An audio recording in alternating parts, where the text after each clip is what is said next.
Light house आखिर क्या है? लाइट हाउस में काम करने की तनख्वाह आखिर 32 करोड़ क्यों है? और 32 करोड़ तनख्वाह मिलने के बावजूद भी आखिर कोई लाइट हाउस में जॉब करने की रजामंदगी जाहिर क्यों नहीं करता? लाइट हाउस कहां पर है और इसके मकासद क्या हैं? लाइट हाउस पर जाने के लिए हेलीकॉप्टर का इस्तेमाल क्यों किया जाता है? और इस मुकाम पर काम करने के लिए आपसे 3 महीने का कॉन्ट्रैक्ट क्यों करवाया जाता है? इस जगह पर आपको 3 महीने का खाना फ्री मिलेगा। आपको जो भी रिक्वायर्ड है वो आपकी पूरी की जाएगी और आपको हर चीज़ जो आप मांगेंगे आपको फ्री दी जाएगी। लेकिन आपको यहाँ पर इंटरनेट नहीं मिलेगा, आपको यहाँ पर सिम कार्ड नहीं मिलेगा, उसके सिग्नल्स नहीं मिलेंगे और आप किसी से राब्ता तक नहीं कर सकते। जनाब अली, जब से लाइट हाउस बना है, जनाब अली लाइट हाउस में जब से ये बना है तब से लेकर आज तक 400 से ज्यादा अफराद जॉब कर चुके हैं, जिनमें से सिर्फ 3 अफराद जिंदा बचकर वापस आ सके हैं, जिनका ताल्लुक बांग्लादेश से है। लाइट हाउस जो कि एयरलैंड में मौजूद है, समंदर से 30 किलोमीटर दूर एक चट्टान पर बना हुआ है और वहाँ पर रहना, वहाँ पर काम करना दुनिया का मुश्किल तरीन काम है। लाइट हाउस में सिर्फ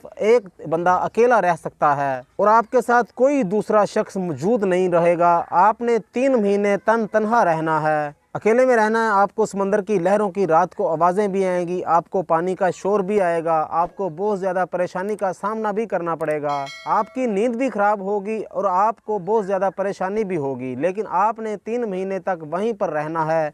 अब आइसलैंड ने दुनिया भर में लोगों को खुश आमदीद कहा है और कहा कि आएँ। दुनिया में कोई भी इस जगह पर जॉब करना चाहता है तो उसे हम वेलकम कहते हैं, उसे वीज़ा भी फ्री मिलेगा, टिकट भी फ्री मिलेगी और हमें किसी किस्म का एतराज़ नहीं होगा। अब जनाब, जब आपको ये इस मुकाम पर पहुंचाया जाएगा तो आपको एक फॉर्म फिल करना पड़ेगा। फॉर्म फिल करने के बाद आपको हेलीकॉप्टर से जब उस लाइट हाउस में उतारा जाएगा, जब आपको वहां पहुंचाया जाएगा तो आपसे कॉन्ट्रैक्ट साइन होंगे। कॉन्ट्रैक्ट साइन क्या होंगे कि अगर आपकी मौत वाक़या हो जाती है तो इसमें आइसलैंड की गवर्नमेंट जिम्मेदार नहीं है। आपके साथ कोई भी हादसा हो जाता है तो इसकी गवर्नमेंट जिम्मेदार नहीं है। और अगर आप जॉब स्टार्ट करते हैं तो कम से कम 3 महीने तो आपको जॉब पूरी करनी ही पड़ेगी। और नाजरीन, 3 महीने का 96 करोड़ रुपया बनता है। जी हाँ नाजरीन, 96 करोड़ रुपया। अब 96 करोड़ रुपया एक तरफ और दूसरी तरफ इंसान की अपनी जान है। और तीसरी जानिब जब आप उधर 1 से 2 दिन गुजारेंगे तो आपका तीसरे दिन ये दिल करेगा कि मैं यहाँ से चला जाऊँ। अब 3 अफराद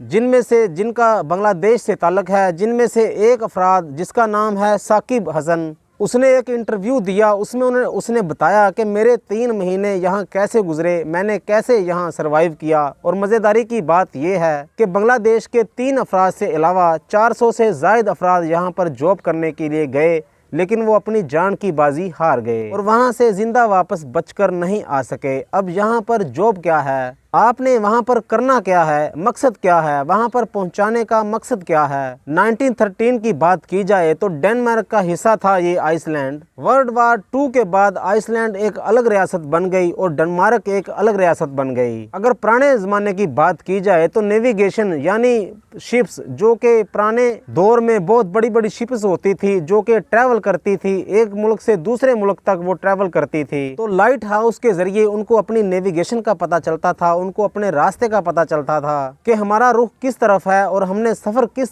तरफ करना है और हम जा कहाँ रहे हैं। अब बात करते हैं कि आखिर लाइट हाउस में काम है क्या। तो जनाब, 24 घंटे आपने लाइट को बुझने नहीं देना, आपका कोई बॉस नहीं है, आपने किसी को जवाब नहीं देना और आपने 24 घंटे अकेले ही रहना है। हाँ, अगर 24 घंटे में अगर लाइट हाउस में मौजूद बल्ब बंद हो गया तो आपकी तनख्वाह में से जुर्माना आपका काटा जाएगा। जी हाँ नाजरीन, आपको जुर्माना होगा। 15 मिनट से ज़ायद अगर उस लाइट हाउस में बल्ब बंद रहा तो 5 करोड़ रुपया आपकी तनख्वाह से काट लिया जाएगा। अब ये फैसला आपने करना है कि उन 24 घंटों में आपने कितना सोना है। और अगर आप सोते हैं तो आपके जहन में सिर्फ यही ख्याल आ रहा होगा कि कहीं बल्ब ना बंद हो जाए, कहीं बल्ब ना बंद हो जाए। अब जनाब, साकिब अवैस नामी शख्स जिसका ताल्लुक बांग्लादेश से है, उन्होंने वापस आकर एक इंटरव्यू दिया और बताया कि मैं बड़े शौक से वहां गया, लेकिन 3 महीने गुजरने का मैंने एक एक पल इंतजार किया कि ये वक्त गुजर जाए। अब साकिब अवैस के बकौल मुझे हेलीकॉप्टर से वहां पहुंचाया गया, मुझे 3 महीने का खाना दिया गया, मुझे वहां पर मेडिसिन प्रोवाइड की गई और साथ ही साथ ये कहा गया कि अगर आपकी जान जाती है तो उसके जिम्मेदार हम नहीं हैं। अब जनाब, साकिब अवैस का सफ़र शुरू हो गया।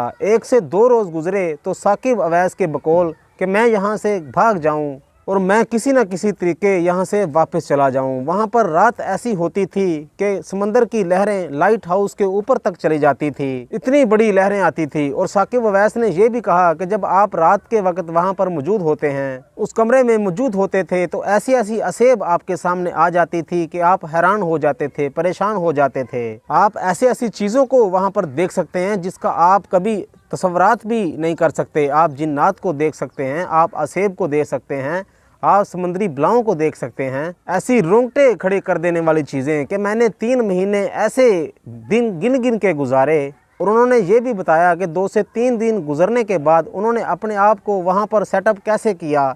उन्होंने बताया कि मैंने 5 वक्त की नमाज़ पढ़ना शुरू कर दी, मैंने कुरान मजीद की तिलावत करना शुरू कर दी, क्योंकि वहाँ पर मैं बाउंड हो चुका था और वापसी का रास्ता मेरे पास मौजूद नहीं था और वहाँ से 3 महीने तक वापस मैं जा नहीं सकता था। और हाँ, अगर मैं दिल छोड़ जाता तो मैं जान की बाजी हार सकता था। जैसे पहले 400 से ज़ायद अफराद जान की बाजी हार चुके हैं। अब जनाब आइसलैंड ने पूरी दुनिया को दावत दी है कि आप आएँ, आपको वीज़ा फ्री मिलेगा, आपको टिकट फ्री मिलेगी, आपको रहाइश फ्री मिलेगी, आपको खाना फ्री मिलेगा। आपने 3 महीने इधर गुजारने हैं, क्योंकि आइसलैंड के लोगों ने अब यहाँ पर नौकरी करने से इनकार कर दिया। इंतहाई ख़तरनाक और सख्त तरीन, मुश्किल तरीन ये ड्यूटी है जिसकी मिसाल दुनिया में शायद नहीं मिलती हो। ये लाइट हाउस में जॉब करना, आपके साथ कोई दूसरा फ़र्द नहीं होगा, कोई तीसरा फ़र्द नहीं होगा और अकेले में आपने ये 3 महीने वहाँ पर गुजारने हैं। अब फैसला आपने करना है कि एक तरफ 96 करोड़ रुपया और दूसरी तरफ आपकी ज़िंदगी। आपको क्या चाहिए? अपनी राय का इजहार कमेंट सेक्शन में ज़रूर दीजिएगा। अपने मेज़बान को दीजिएगा इजाज़त।